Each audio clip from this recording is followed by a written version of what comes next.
kita pun bisa melewati bulan Februari penuh dengan kemenangan. Kendati pun ada banyak hal yang kita alami, tapi kita melihat pekerjaan Tuhan, tangan Tuhan yang bekerja dalam hidup kita, dalam pekerjaan kita, dalam keluarga kita, begitu nyata. Amin. Amin. Bapak Ibu yang dikasihi Tuhan, hari ini temanya menarik, yaitu bicara keluarga dan kuasa gelap. Apa hubungannya antara keluarga dan kuasa gelap? Kalau kita menelaah di dalam kitab Kejadian pasal yang ketiga, Bapak Ibu, di situ kita bisa melihat bagaimana pekerjaan kuasa gelap menyasar keluarga yang telah dibentuk oleh Tuhan. Ya, kita akan bersama-sama melihat di dalam Kejadian pasal yang ketiga. Bapak Ibu Saudara yang dikasihi Tuhan, ada beberapa pertanyaan di sini berkenaan dengan keluarga dan kuasa gelap. Yang pertama, apa sih tujuan Tuhan membentuk sebuah keluarga? Kenapa Tuhan tidak membentuk komunitas yang disebut sebagai bangsa, tetapi keluarga yang dibentuk oleh Tuhan sejak awal? Yang kedua, apa target iblis atas keluarga yang sudah dibentuk oleh Tuhan? Dan yang ketiga, apa dampak dosa okultisme atau kuasa gelap terhadap keluarga Kristen dan bagaimana solusinya? Bapak Ibu yang dikasihi Tuhan, ketika saya mempersiapkan tema ini, karena tema ini cukup berat, ya, jadi beberapa hari yang lalu, sudah 4 hari ini, tenggorokan saya ini betul-betul sakit sekali, Bapak Ibu, kering. Padahal saya berusaha untuk lidah ini memproduksi yang namanya air liur, Bapak Ibu.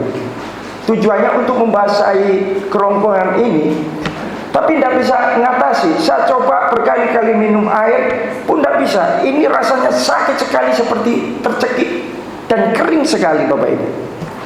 Saya berdoa sama Tuhan, Tuhan, saya hari Minggu ini bergumul sekali karena temanya keluarga dengan kuasa gelap. Jangan sampai suara saya di hari Minggu hilang. Puji Tuhan, Bapak Ibu. Ya, malam saya berdoa dan yang namanya tenggorokan yang kering itu mulai Tuhan boleh pulihkan. Dan puji Tuhan, kalau malam hari ini sedikit, ya pagi ini ya, pagi ini 10:30 ya, jadi menjelang siang. Ya, jadi agak terganggu, mohon maaf Bapak Ibu. Ya, jadi memang ada kendala di tenggorokan saya.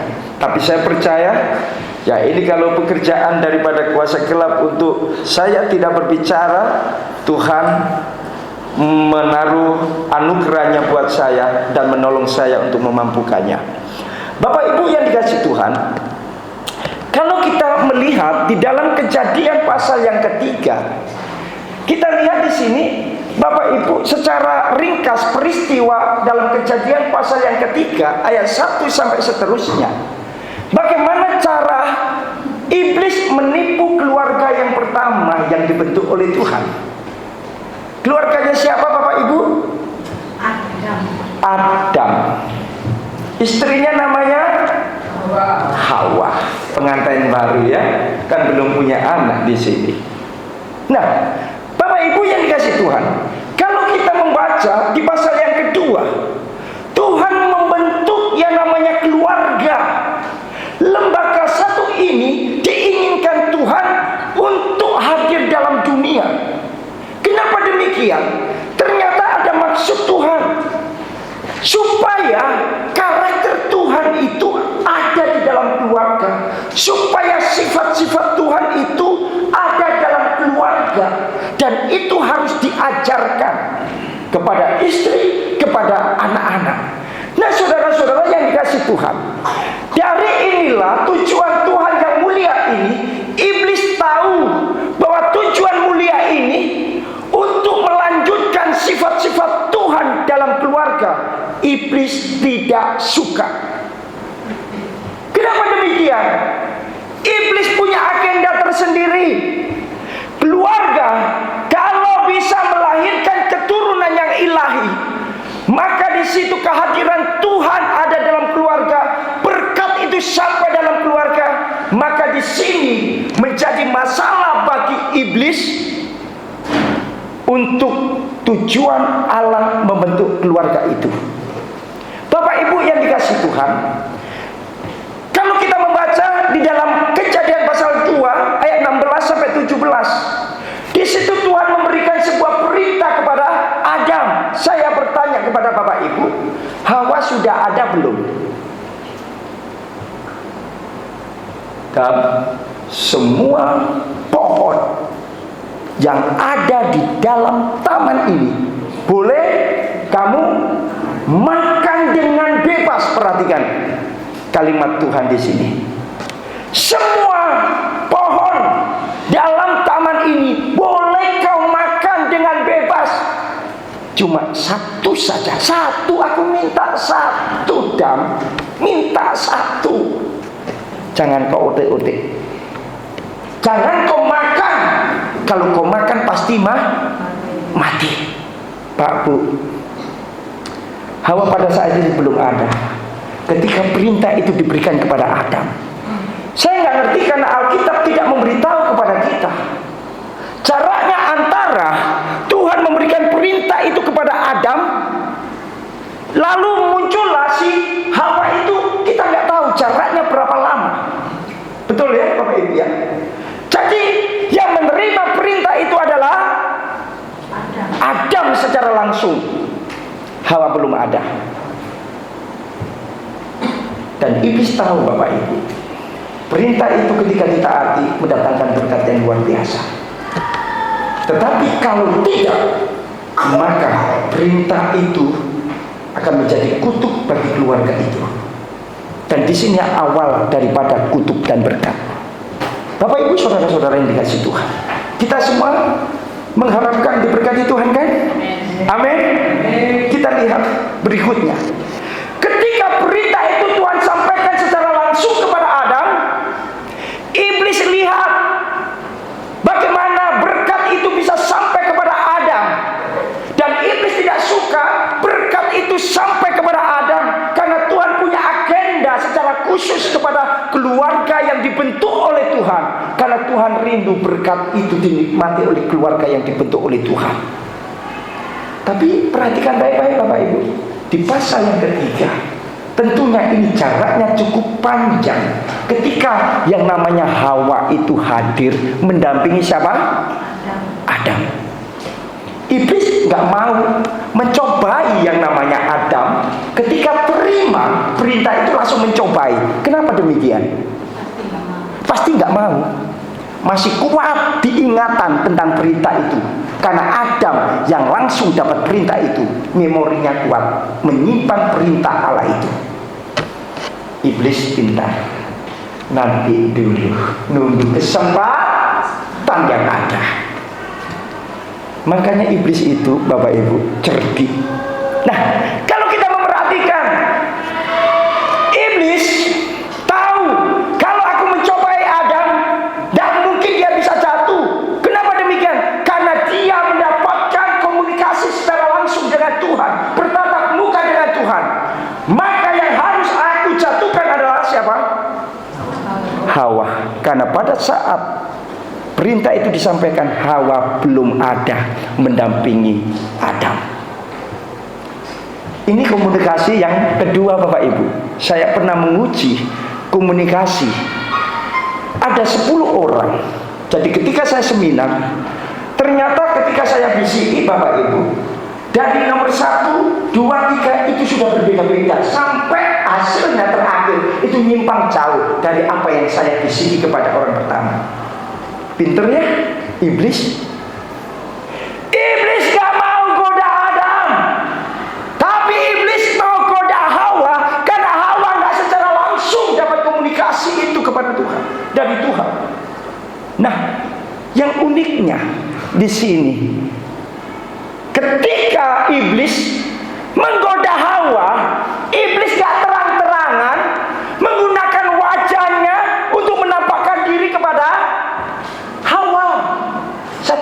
kenapa iblis memakai binatang, Bapak Ibu?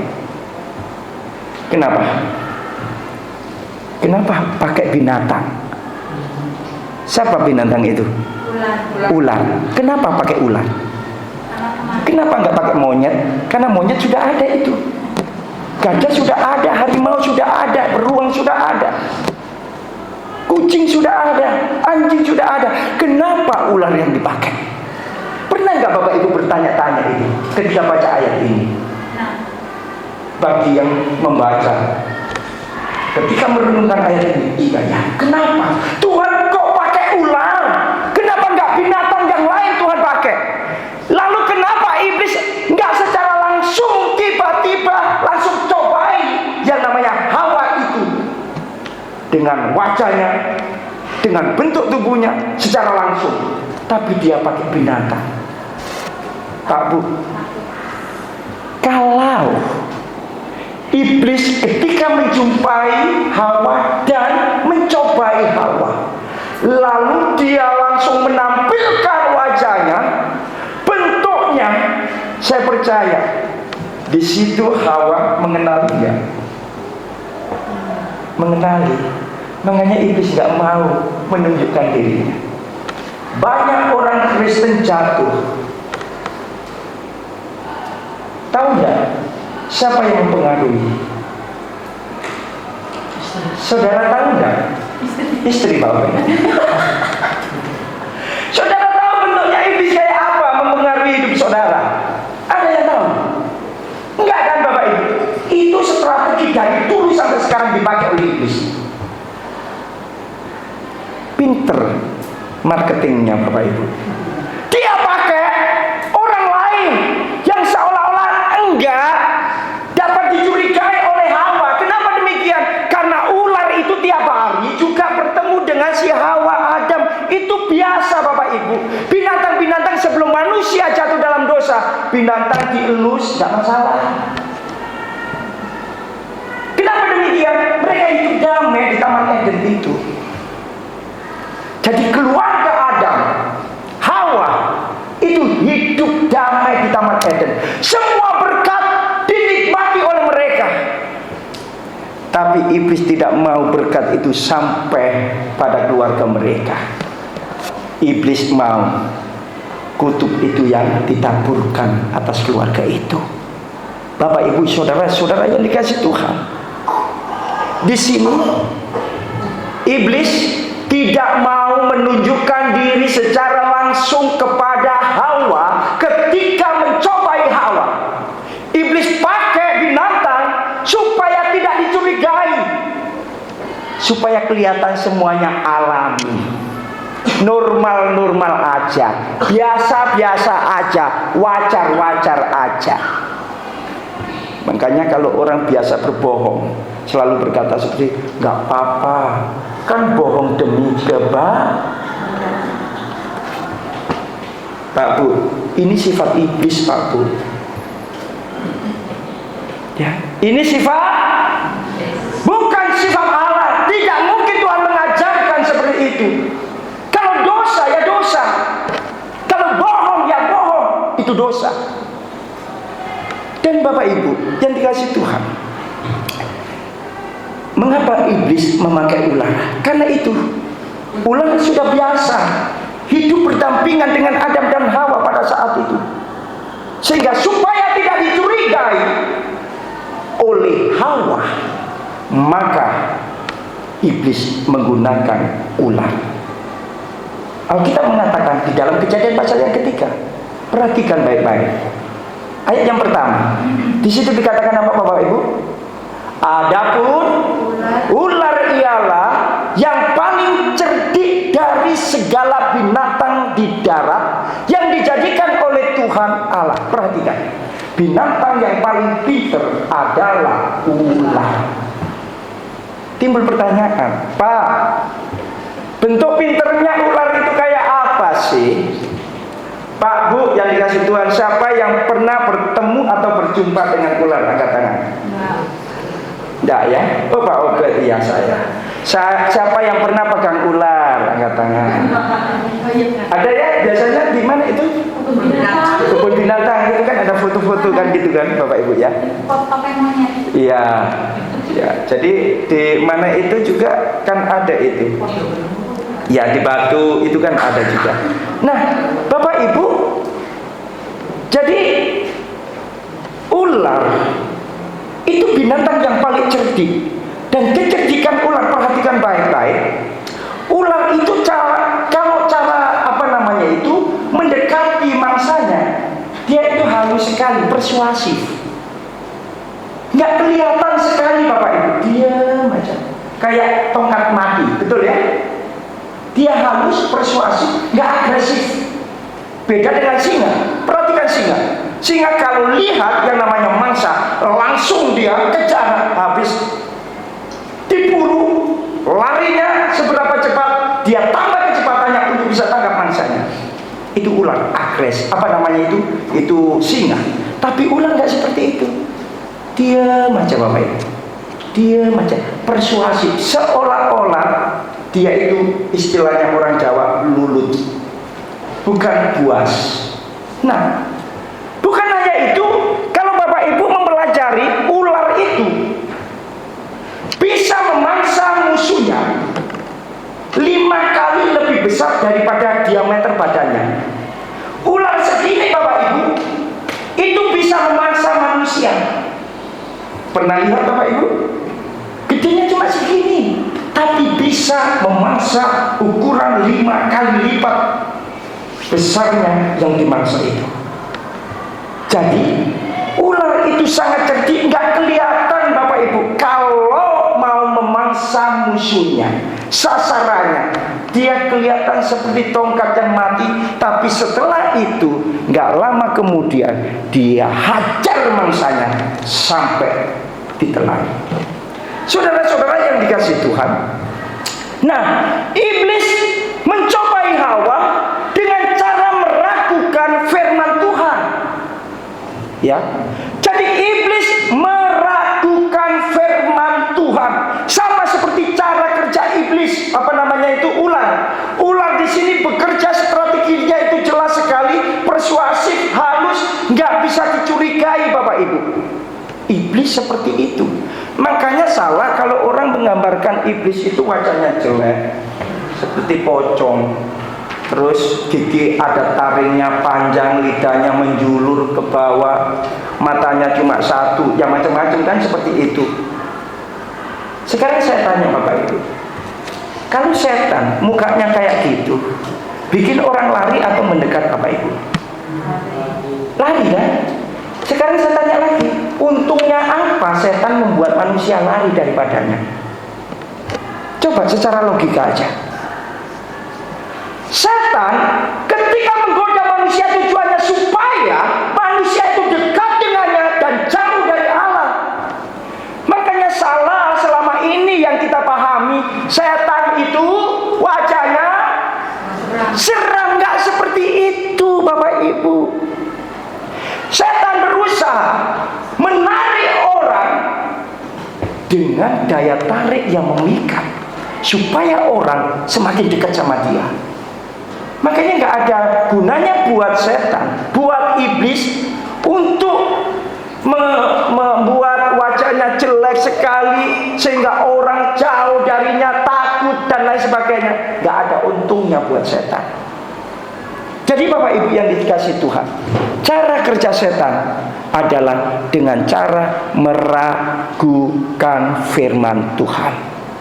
Kita lihat klik berikutnya. Perhatikan perbedaan suara Tuhan dan suara setan Bapak Ibu. Kalau kita baca dalam Kejadian 2 ayat 16 sampai 17, di situ dikatakan apa Bapak Ibu?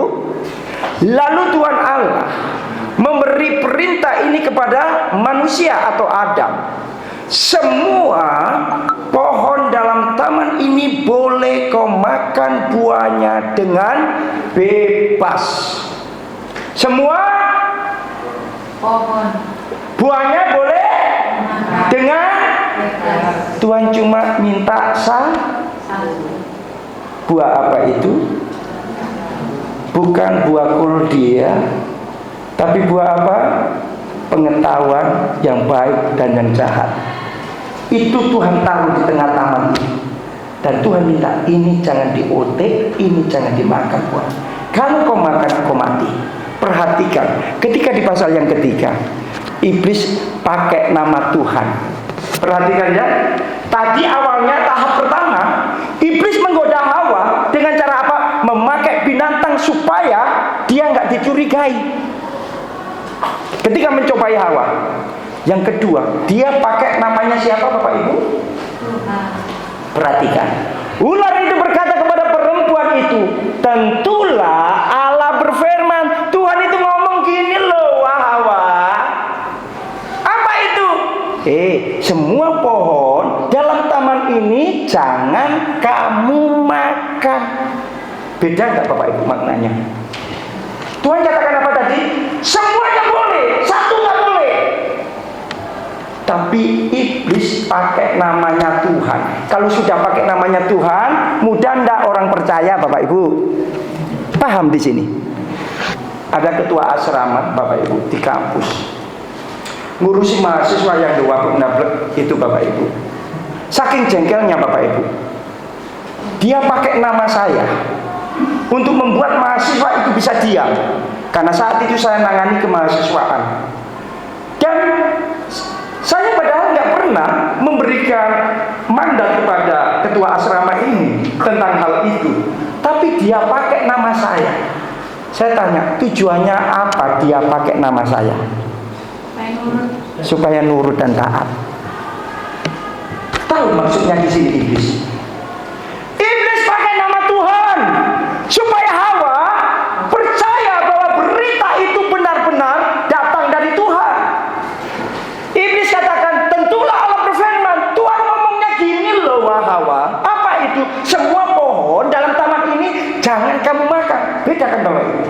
Padahal tadi Tuhan berbicara, semua pohon boleh kamu makan dengan bebas.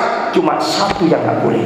Tapi dipotong sama iblis, diputar balikan, ditambah kata jangan. Semuanya, perhatikan, pohon dalam taman ini jangan kau makan buahnya. Dan kalimat berikutnya Tuhan katakan, kalau kau makan buah di tengah taman itu, engkau mati. Iblis bilang apa? Sekali-kali kamu tidak mati.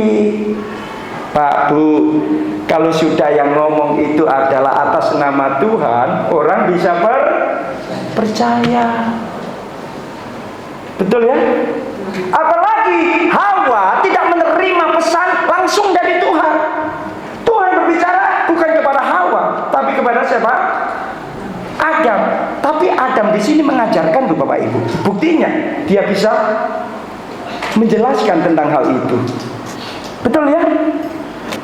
Adam sudah memberitahu Hawa, tapi karena di situ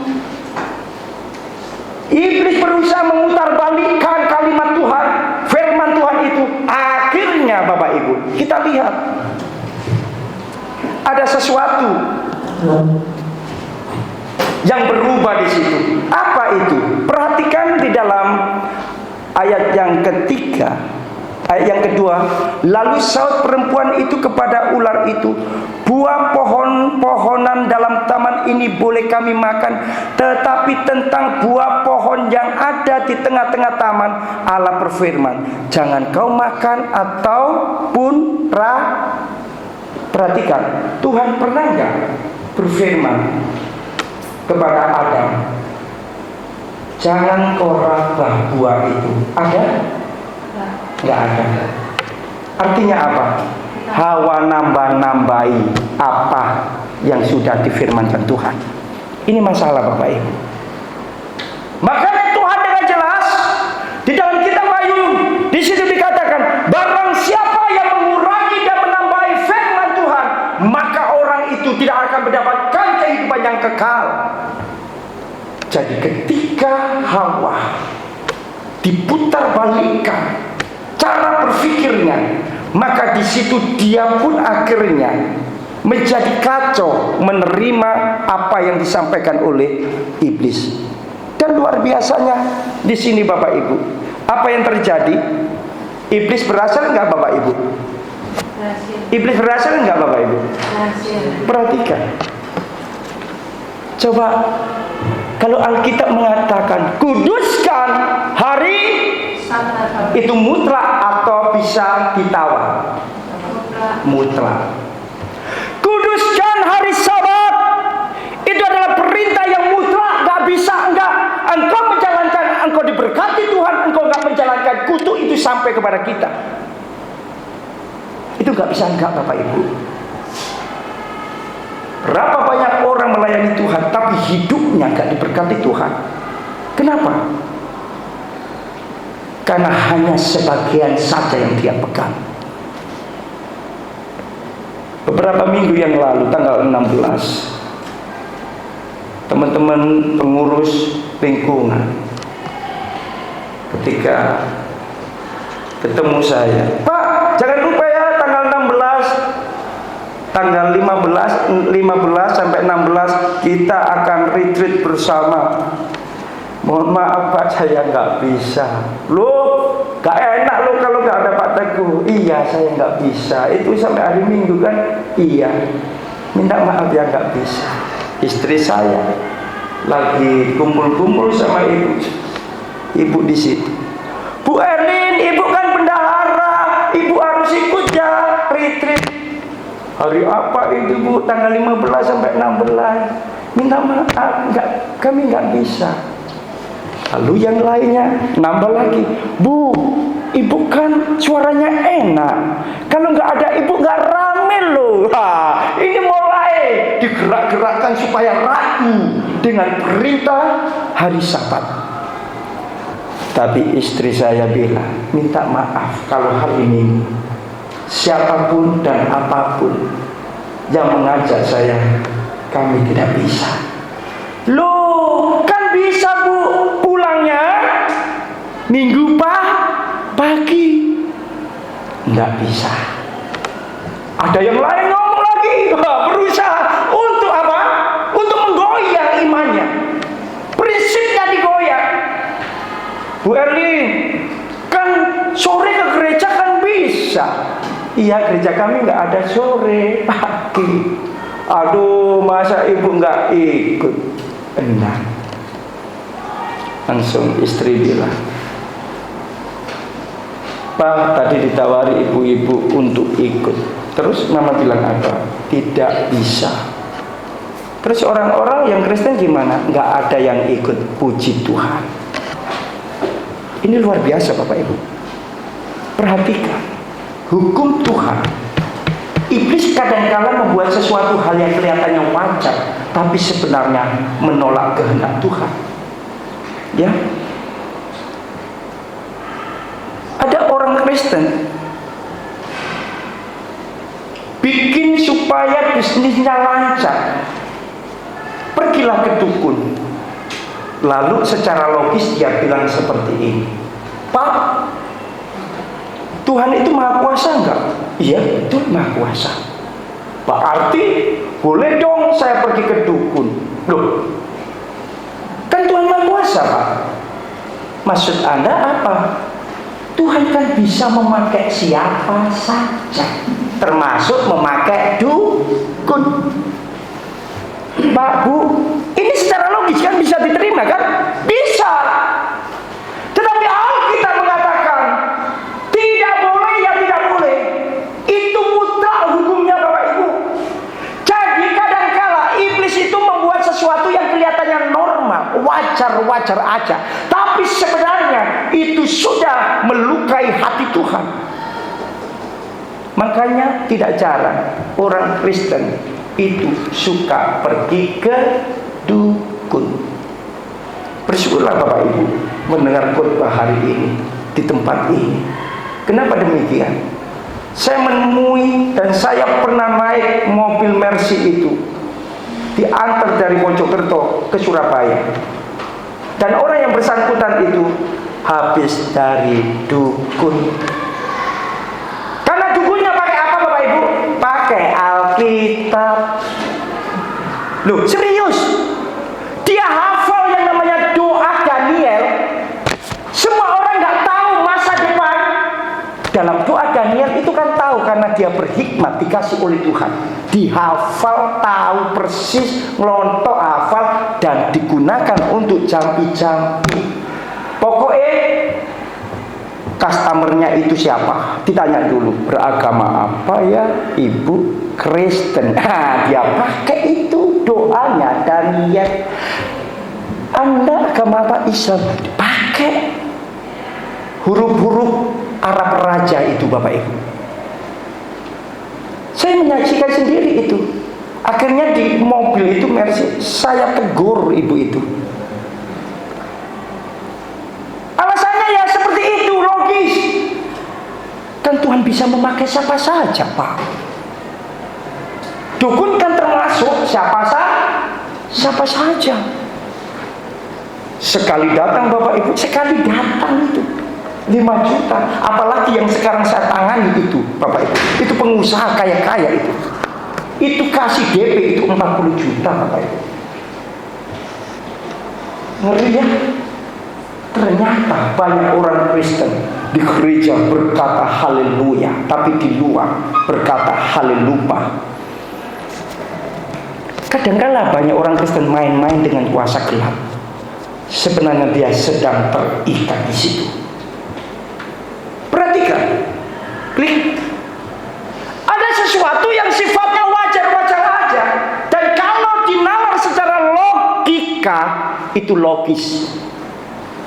Perhatikan, semua agama Bapak Ibu, semua agama dari dulu itu ada yang model kayak gini Bapak Ibu. Cuma di Indonesia belum dilegalkan gitu aja sih. Semua agama. Kenapa demikian? Karena dari dulu iblis menyasar setiap keluarga untuk menghancurkan keluarga dengan cara apa? Menanamkan sifat dan karakternya kepada keturunan manusia. Ya. Jadi Bapak Ibu coba tanya kepada orang tua, dulu aku dilahirkan di dukun dukun beranak atau di puskesmas. Tanya ya, apakah dulu aku dikasih mantra-mantra atau enggak? Termasuk saya ini Bapak Ibu, memang kental sekali sampai hari ini. Keluarga kami itu kental dengan hal-hal seperti itu. Kalau kami bisa lepas, itu karena anugerah Tuhan. Betul Bapak Ibu. Jadi saya tahu tempat-tempat di Surabaya ini, orang-orang yang langganan-langganan itu saya ngerti Bapak Ibu. Makanya kalau saudara pergi makan dimanapun juga berdoa, amin. Itu banyak yang pakai pelarisan-pelarisan itu, hampir Bapak Ibu. Namanya bisnis di kota besar itu begitu ketat Bapak Ibu. Saingannya ketat. Dan nggak bisa enggak, orang kan berharap yang namanya bisnisnya lancar, langgeng, dan apa? Maju. Ini loh banyak sekarang ini lagi marah ini. Saya sedang teliti Bapak Ibu. Ngelintrik tujuannya apa? Tujuannya supaya suaminya tetap lengket sama istrinya. Dikasih ilmu pengasihan dijampi-jampi, pakai ayam hitam pekat dari mulutnya sampai kukunya semuanya harus hitam. Itu persyaratannya. Dan itu banyak yang ibu-ibu lakukan karena ketakutan kalau suaminya meninggalkan dia dan tidak cinta lagi. Datang kepada Tuhan Yesus, Dia sumber kasih. Gak usah takut. Kalau punya suami model seperti ini, serahkan aja sama Tuhan. Tuhan yang jawab dia, amin. Ya, gak usah takut. Ya kan? Jadi Bapak Ibu yang dikasih Tuhan, perhatikan, sekarang ini di Thailand sudah legal. Di Eropa apalagi. Sekarang saya puji Tuhan, di Amerika Presiden Trump membuat sebuah undang-undang. Kami akan melawan yang namanya LGBT. Oh, ngeri Bapak Ibu di sana. Ngeri di sana. Sekarang gereja-gereja sudah dimasuki, bahkan pendidikan kurikulumnya harus ada tentang hak asasi manusia. Mereka mengatakan kami punya hak untuk hidup dan kami punya hak untuk menikah dengan sesama jenis jenis itu hak kami. Logis enggak? Logis. Tetapi itu menentang rencana Tuhan enggak? Iya. Makanya di sini yang belum menikah, berdoalah, cari yang beda cari beda jenis. Ya. Lu ngeri loh Bapak Ibu sekarang ini. Informasi yang kita dapatkan, anak-anak kita kan tidak kita kontrol. Mereka itu mendapatkan informasi itu dengan bebas sekarang ini Bapak Ibu. Kalau mata mereka melihat hal itu jadi biasa, saya khawatir Bapak Ibu, ini mengubah mindset mereka, berpikir mereka, tindakan seperti itu jadi biasa baginya. Dan itu bahaya sekali buat anak-anak kita. Kita sebagai orang tua bergumul sekali. Ya, apa enaknya Bapak Ibu menikah dengan sesama jenis seperti ini. Ya, tapi orang yang melakukan ini ternyata mereka katakan nikmat. Kalau saudara baca dalam Roma pasal yang kedua, mereka sampai birahi dengan sesama jenis seperti itu. Ngeri ya Bapak Ibu ya. Ini loh. Ya. Jadi gereja pun memberkati. Ini rusaknya gereja sekarang. Berikutnya kita lihat Bapak Ibu. Nah, ketika Hawa menyetujui godaan iblis itu, apa yang terjadi Bapak Ibu? Hubungan relasi antara Adam, Hawa dan Allah menjadi rusak. Hubungan suami istri rusak, apalagi dan berdampak pada keluarga mereka. Dan kalau kita menelusuri Bapak Ibu, di sini ada 3 dosa yang termuat di dalamnya. Kalau Bapak Ibu baca ayat yang ke-6, perempuan itu melihat apa itu? Yang pertama, bahwa buah pohon itu baik untuk dimakan, baik untuk dimakan. Ini berbicara keinginan daging. Yang kedua, perhatikan baik-baik. Dan sedap kelihatannya. Ini keinginan mata. Nah, ini penting loh Bapak Ibu. Ini dosa loh ya. Dan yang ketiga apa? Perhatikan. Lagi pula pohon itu menarik hati karena memberi pengertian. Ini dosa kesombongan. 3 dosa ini yang akhirnya tertanam dalam diri Hawa dan Adam. Apa tadi? Keinginan daging. Yang kedua keinginan mata. Dan yang ketiga apa? Kesombongan. Dan itu ada di dalam diri manusia. Iblis berhasil menanamkan sifat-sifat itu dalam keluarga Adam. Ya. Akhirnya mereka ribut. Kalau kita baca di ayat-ayat yang berikutnya Bapak Ibu, hubungan suami istri menjadi retak di situ. Perhatikan, saling menyalahkan ya. Ayat yang ke-11, firman Tuhan, siapakah yang memberitahukan kepadamu bahwa engkau telanjang? Apakah engkau makan dari buah pohon yang kularang engkau makan itu? Adam bilang, perempuan yang kau tempatkan di sisiku. Siapa yang disalahkan Adam di sini Bapak Ibu? Tuhan dan istrinya kan. Wong kamu juga ikut makan kok. Tuhan disalah-salahkan juga. Perempuan yang engkau tempatkan di sisiku. Rusak relasi mereka. Satu dengan yang lainnya tidak ada saling kepercayaan. Mereka timbul kecurigaan, curiga. Karena dosa 3 hal itu yang sudah ditanamkan oleh iblis dalam keluarga. Dosa kesombongan itu bicara ego Bapak Ibu. Kalau dalam keluarga itu mempertahankan ego masing-masing, saya percaya keluarga itu bisa hancur.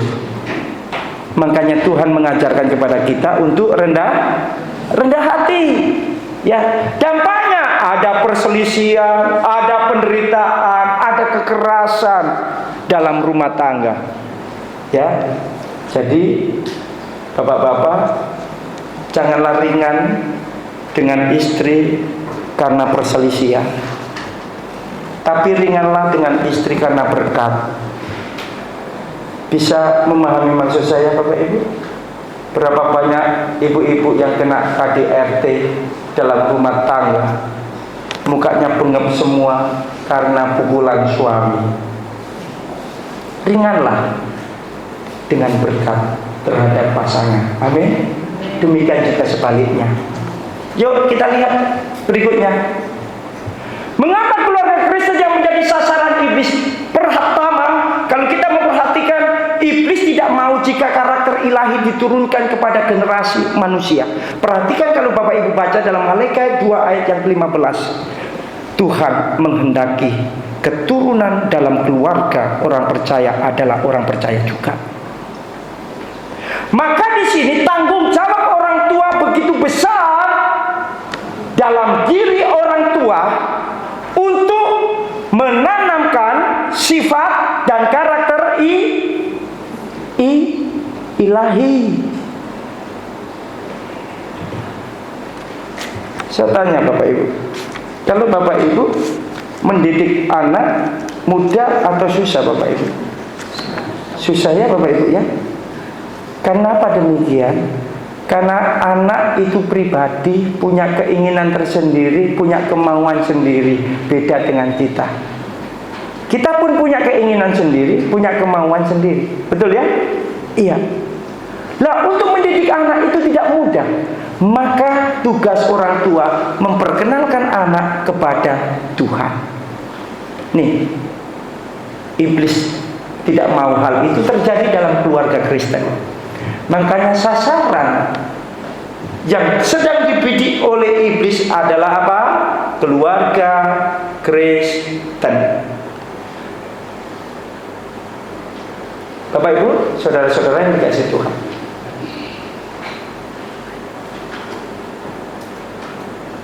hal ini tentunya menjadi pergumulan yang berat bagi keluarga Kristen. Kenapa demikian? Karena iblis tidak akan memunculkan, tidak akan membuktikan dirinya dalam bentuk apapun. Dia pakai sesuatu yang sifatnya normal, yang sifatnya wajar. Bahkan iblis pakai firman Tuhan supaya orang percaya.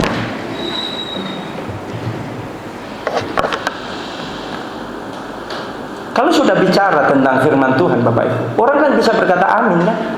Betul ya? Maka Bapak Ibu, kalau kita tidak terbiasa, tidak memotivasi diri untuk membaca firman Tuhan, kita akan mudah dijatuhkan oleh iblis. Itu nggak bisa enggak Bapak Ibu. Jangan puas Bapak Ibu ke gereja 1 minggu sekali, tapi melupakan untuk membaca Alkitab. Karena semua rahasia dan kehendak Tuhan ada di dalam Alkitab, firman Tuhan ini. Saya tanya Bapak Ibu, siapa yang tiap hari baca Alkitab?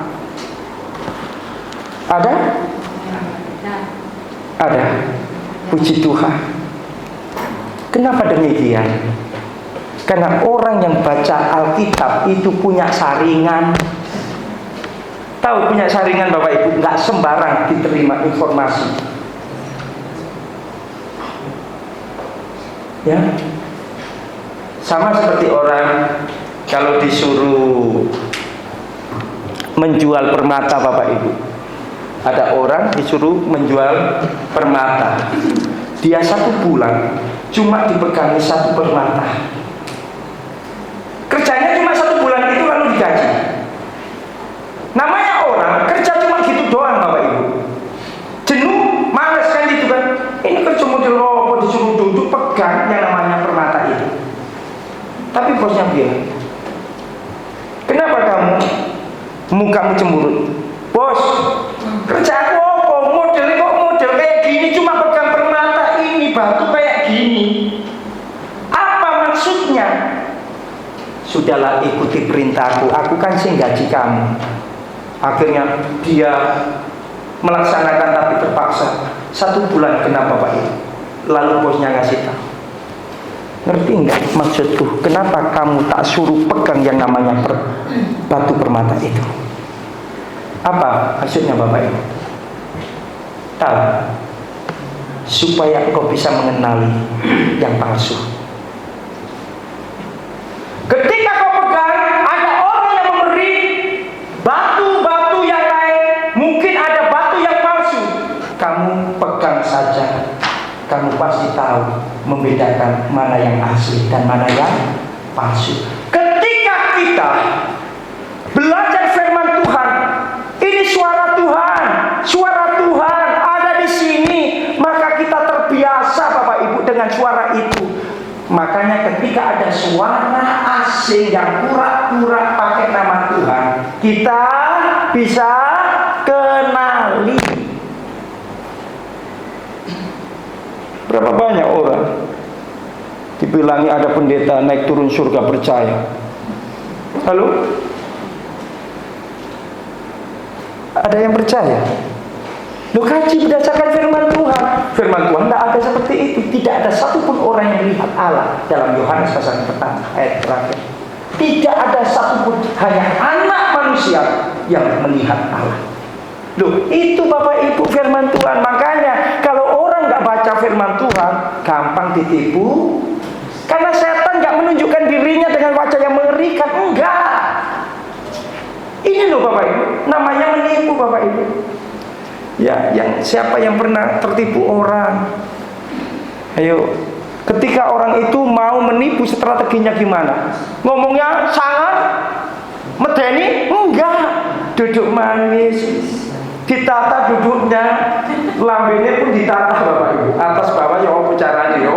Wong iki iso ketipu kan gitu kan? Betul ya? Iya. Ibu kok bagus sekali ya, saya senang sekali. Ibu, boleh nggak saya bergabung? Tapi di balik itu Bapak Ibu, ada maksud yang nggak benar. Namanya setan Bapak Ibu. Ngasih suguhan yang menarik dulu, kasih umpan yang menarik. Kalau nggak hati-hati, kejebak. Tenang aja Ibu, nanti dapatnya, wong kita rumahnya kan dekat Bu, nanti dapatnya itu gede loh Bu. Iyo gede. Namanya untuk memikat seseorang, bahasanya, notasinya semua diatur. Saudara-saudara, itu kalau orang suka menipu, biasanya kita labeli, oh dasar Ibu ulo. Betul ya? Lu memang ini dari awal. Hawa ditipu sama ulo. Memang yang kena tipu Hawa. Iya. Makanya jangan Bapak Ibu mudah percaya, perlu diuji dulu.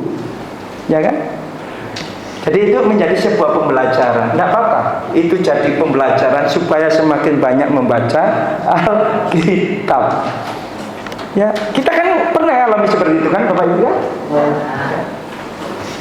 Jadi saya juga pernah, tapi tujuannya memang saya nggak merasa ditipu, karena cuma membantu aja. Pak, pinjam uang, saya butuh, karena harus seperti ini, dan anak harus bayar gini. Ya sudah. Kalau nggak dikembalikan ya sudah kan gitu, supaya nggak sakit hati kan gitu kan saudara. Ya sudah, hilang itu aja, dipersembahkan kan gitu. Ya. Daripada janji-janji kan, iya kan, nanti sakit sendiri loh Bapak Ibu. Makambo, apa mikiri, ikhlas saja sudah. Nanti Tuhan punya berkat tersendiri buat kita. Amin. Ya, sampai hari ini ada yang kekurangan makan Bapak Ibu? Amin. Ya, kalau Bapak Ibu asam urat berarti banyak makan itu. Kalau Bapak Ibu kolesterol berarti Bapak Ibu banyak makan tandanya. Saya nggak teratur gitu aja lah. Ya. Berikutnya, iblis tidak mau. Belum Nes. Iblis tidak mau dihukum sendirian. Sopo sing gelem Bapak Ibu dihukum sifatnya kekal. Di penjara 3 tahun aja Bapak Ibu. Narapidana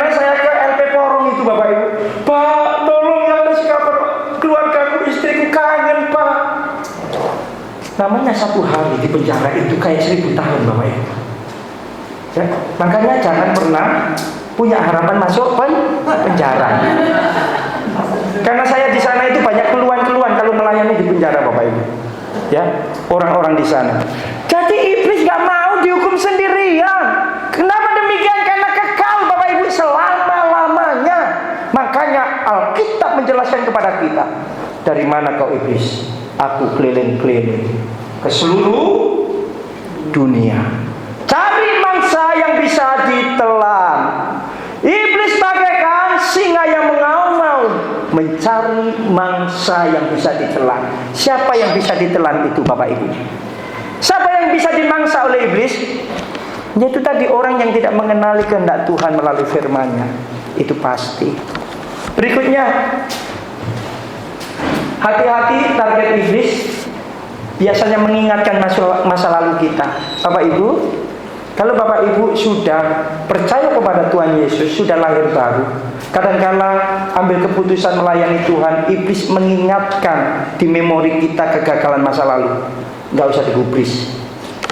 Katakan seperti Martin Luther, itu memang hidup saya dulu, tapi sekarang aku sudah memberi hidup untuk Kristus. Kamu gak ada urusan lagi, dan kamu gak punya hak atas hidupku. Yang punya hak atas hidupku adalah Kristus. Saya tanya, siapa di antara kita yang gak pernah gagal? Gak ada kan? Semua gagal kan? Pernah ngalami kegagalan, bangkit kembali. Amin. Tuhan mau memakai keluarga, Bapak Ibu Saudara, semuanya untuk hidup melayani Tuhan. Kadang-kala iblis melemahkan dengan cara apa? Dengan cara intimidasi. Kamu gak layak, kamu ini orang berdosa. Katakan dalam nama Tuhan Yesus. Engking itu. Yang berikutnya, ya, kebahagiaan keluarga. Sehingga kok keluarga kita kelihatannya kurang. Yang ini kadang-kala Bapak Ibu, ya, iblis taburkan dalam keluarga kita. Lihatan tetanggamu itu loh, lihatan. Akhirnya lihat tetangga, lihat keluarga sendiri, kok kurang terus ya, kok kurang terus ya, kok kurang terus. Kok nggak seperti keluarga itu ya, kok nggak seperti keluarga sana ya. Akhirnya nggak ada damai sejahtera. Dan bicara tentang keuangan dan lain sebagainya, kadangkala itu semuanya dipakai oleh iblis. Suasana bahagia dan sukacita dalam keluarga itu bisa Bapak Ibu. Ya. Berikutnya,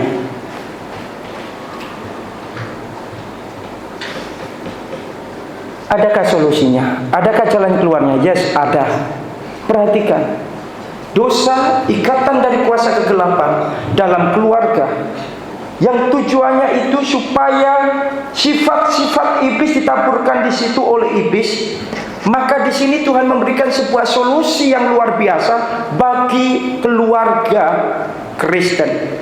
Perhatikan Bapak Ibu yang dikasihi Tuhan. Ketika mereka sudah terikat oleh dosa okultisme itu, kalau kita baca di dalam ayat yang ke-21, di situ Tuhan berkata, dan Tuhan Allah membuat pakaian dari kulit binatang untuk manusia dan untuk istrinya itu, lalu mengenakannya kepada mereka. Siapa yang memberikan solusi atas dosa ini Bapak Ibu? Allah sendiri. Tidak ada satupun orang yang bisa keluar dari kutuk. Tidak ada satupun. Kutuk bisa diselesaikan ketika kita percaya pada darah Kristus itu sendiri.